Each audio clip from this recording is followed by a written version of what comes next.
Welcome to Drysen Learns Things. Today I'm talking to Josh MacPhee. Hello. How are you, Drysen? I'm good. It's an early morning for you. Yes, it is. I am in Australia, where it's like 3:30 p.m. for you. I'm a day ahead, so it's 6:30 in the morning. The sun is just coming up. That's what you can see behind me. There are lights, but it's just that nice sunlight coming in behind. Well, what I'm excited by is because you're living in the future, I know the sun will rise tomorrow. Well, we know it's coming. Hey, you are a content creator. You're working on a project for the Flowstate Experience. Talk to me a little bit about A, what you do, and B, what that is. So predominantly what I do is, I used to be kind of like a videographer, but these days it's kind of just like content creation in general for a business. So my sort of process is looking at their market, their business, and their customer base, and kind of, if I can understand that, the more I can sort of make informed judgments about the content that I create for them. So I'm pretty strategic with that. Yeah. So I got caught up in the Flowstate as their editor, and then sort of went a bit above and beyond in that. So now I'm doing a little bit more than that.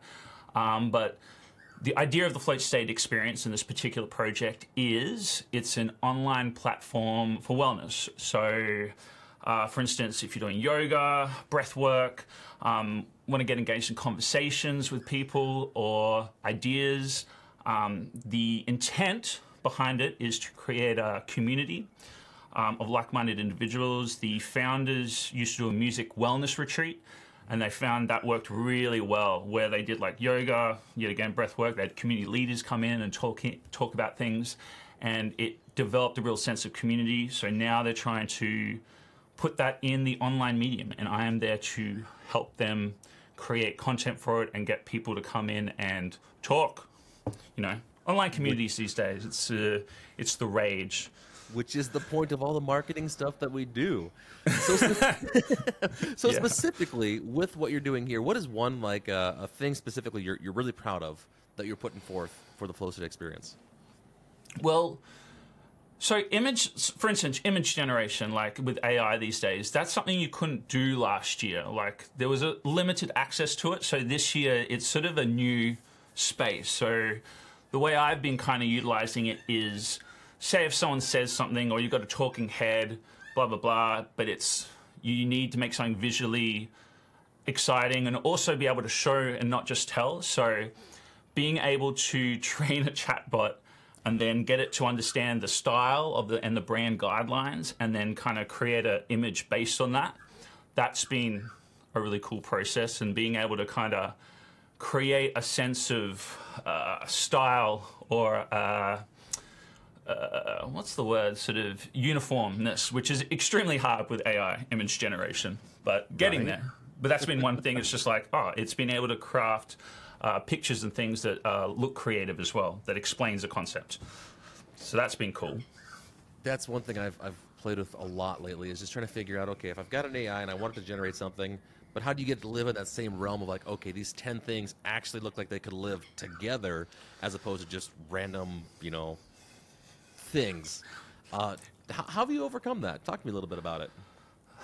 It's training the bot. So for instance, so if you've got ChatGPT, you can train bots in it. So because it's all, you can upload documents and you can give framework to it. I found it wasn't so good if you just put images in there, but once you can kind of figure out the prompts it's using, you can start to, you know, create guidelines for it. I know the other program is Runway. You can train it on some images and then it'll just start generating images based on that one image. But that's been a little bit of a learning process for me, but it's getting the words and the prompts right. Once you kind of can figure out those prompts, then you can start like putting it into it. You can get ChatGPT sometimes if you upload an image to give you some outputs for it.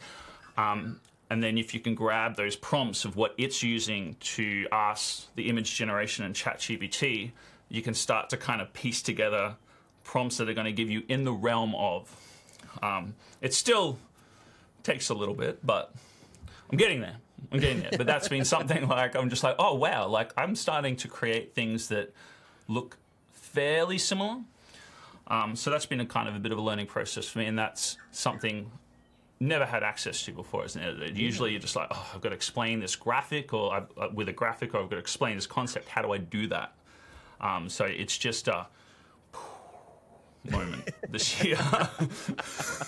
I think I can do this now? Right? I think one thing that I find very interesting is, especially like last year, I think a lot of people were in the mentality of, oh, AI is going to come out, it's going to be the new shiny tool, and it's going to replace everyone. We don't have to do any of the hard work anymore. We'll push a keyframe, and it's going to be, or push a button, it's going to be done. And I think what everyone's starting to realize is this is just another tool. Like, if you are an editor, you work in Premiere. If you are an illustrator, you're working in Adobe Illustrator. And it's not just push a button and get the exact thing that you were thinking of. It still takes time, knowledge, thought, intention, reiteration. Agree? Yeah. Disagree? Yeah. You've got to provide the context.